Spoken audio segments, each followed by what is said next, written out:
Welcome to the Brad Lang Show. I am Brad Lang. You're probably wondering, why am I wearing diving gear? That's because we're going to take a dive into the comments section of some articles from our favorite left-wing websites, or as I like to call it, the sewer.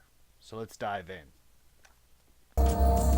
They're the bowels of one of the world's largest and most polluted cities, where disease runs rampant and the stench is sickening.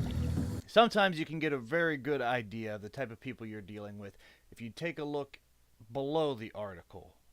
The comments section tends to be where the real gold is at. This week I've taken a bunch of articles primarily from Mother Jones and primarily from author Shane Bauer. I don't know if it's necessarily just the stuff he likes to write or if it's the people that follow him, but there is some really juicy stuff with his writing. So let's kick it off. The first comment I pulled from an article from April 27, 2017 by Shane. It's entitled, Berkeley Mayor Calls Out Ann Coulter for Stoking Possible Violence. It's an article about making sure that they beef up the police security for this second event after the April 15th battle for Berkeley. Let's take a look. User Tombo writes, Antifa are peaceful.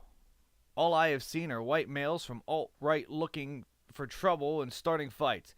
Berkeley mayor must label the alt-right as a neo-fascist hate group that must be stopped by all means necessary. Thank you, Tombo, but I think that the Trump supporters and free speech activists are already using all means necessary to stop the fascists. Look in the mirror. The next article, another Mother Jones one, another Shane Bauer article. This one is actually from the April 15th event. It's called, I Went Behind the Front Lines with the Far-Right Agitators Who Invaded Berkeley. Shane, that is a very long title. You got to shorten this shit up, man. Anyway, what Shane did, when you went into these events, they had the orange fencing to separate the two groups. On one side, you had Trump supporters and free speech activists. On the other side, you had the counter-protest. Well, he just took a little right turn, started hanging out with some Trump supporters. Once over there, he claims that he was accosted for being part of the press, and a man with a megaphone shouted fake news in his face. Honestly, I believe it. It's believable until he brings up things like this guy. He seems to have found the only two Trump supporters who are dying to talk about white supremacy. This man right here, with the perfect form Sig Heil, was also later found to be a plant. This guy is actually with Antifa, but let's take a look at what they had to say. User Average Liberal Slady says, a bunch of white boys and hangers-on wanted to play summer soldier and got their noses bloodied. My heart bleeds. Truly, Slady, I don't believe you. We're going to take a look now. Different article, finally.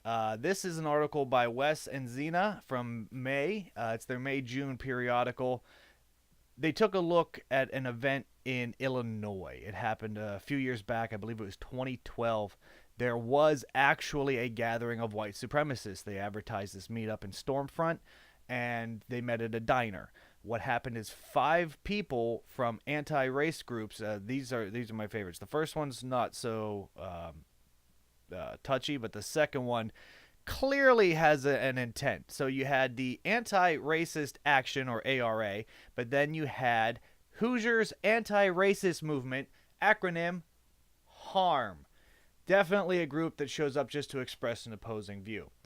In this one, we have Bucephalus. Bucephalus states, this is awesome. Nothing better than boot-stomping inbred Nazis. Let's all greet them with a good old-fashioned alt-right fist bump. Fist bump, Boosie. That's not what you meant? Okay, so you meant, let's punch them in the face. Gotcha. Next, we're going to take a look back at something other than Mother Jones. Honestly, I looked at so many sites trying to find a good article that might have some good comments in it, and Mother Jones is just the place. But The Nation had an article by Bruce Shapiro. This one states that James Comey, former FBI Director James Comey's firing, is worse than the Saturday Night Massacre. The Saturday Night Massacre is when the Attorney General and a Deputy Attorney General under Richard Nixon resigned when he tried to get them to fire the special investigator into Watergate. They're claiming that this is worse because Jeff Sessions, the current Attorney General, and the Deputy Attorney General, Rod Rosenstein, are supporting this decision, even though the FBI director is an appointment at the leisure of the president. Walter Pugin states, "What I am still angered about is how much the Democrat leadership said shine on any pursuit of the potential Trump-Russia collusion during the election, that it would be bad for us. Even those of us on the ground could see, yes, it likely happened. Why the hell should we drop it?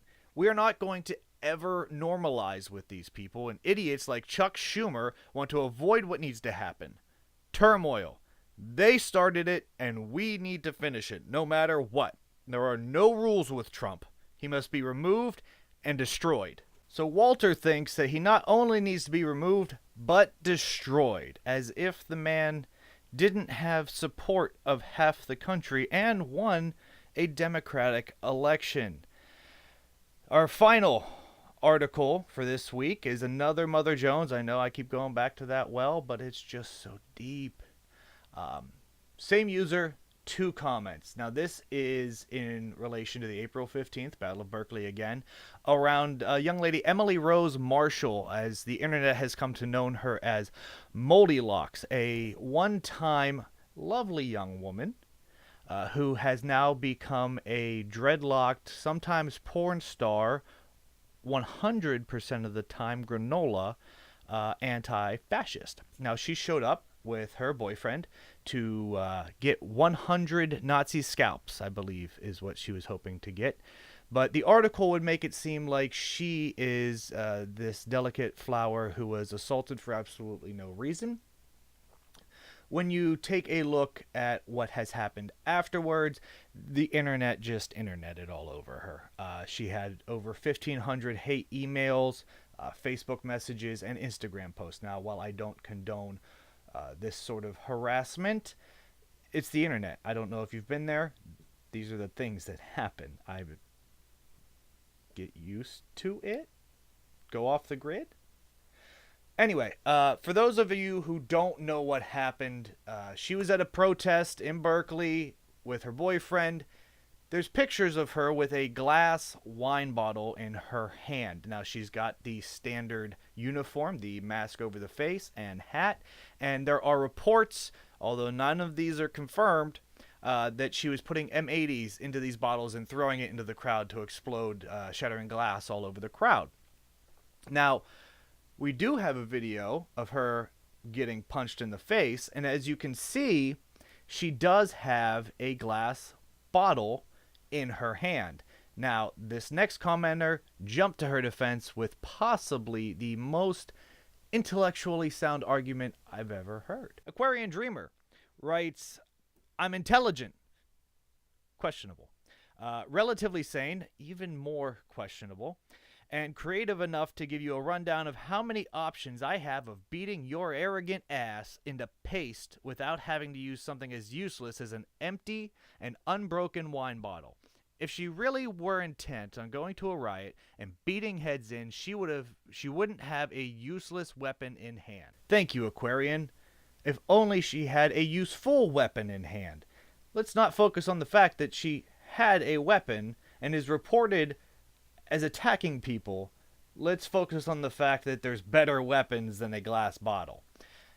He goes on to further make the point, and any idiot with sense can tell you that a glass bottle is a weapon of desperation. And she didn't even smash the bottle to give her a sharp edge from the looks of the pick, only destroying your retarded argument further. If someone chose to attend a protest with the intent to cause pain and bloodshed, why would they bother with a wine bottle? A good stout length of oak or hickory from a hardware store would be far more prudent. And that's the least of one's options available in the U.S. for all your beating, bludgeoning, stabbing, and strangling needs. Hell, your local Walmart alone has thousands of useful implements to enact your vengeful needs, from the mundane and simple-minded to the cruel and inventive. Well, ever since Walmart changed their name from Bludgeoning R Us, I think that you're kind of getting off the rails here a little bit, Aquarian, in the fact that the focus is that she had a weapon. It's not that she could have had better weapons, that she had a weapon. So really solid argument on your part. Glad that you smashed all those retarded arguments. That was just a couple of choice selections. Trust me, I've spent some serious time down in the comment sections, and it's hard to come back up for air sometimes, but I got to do it. If you have any articles that you come across or any comments that you find that you particularly enjoy, send them on over to me. You can send it to my Twitter account at Brad Lang Show. If I find it pertinent and we're going to do a show on it, absolutely, I will throw it in there, give you a little shout out. So go ahead and send any of those comments to me. Until then, just stay out of the pool, guys. To stay up to date on all the latest content and videos, be sure to click subscribe, and you can find me on Twitter at Brad Lang Show. Thanks for watching.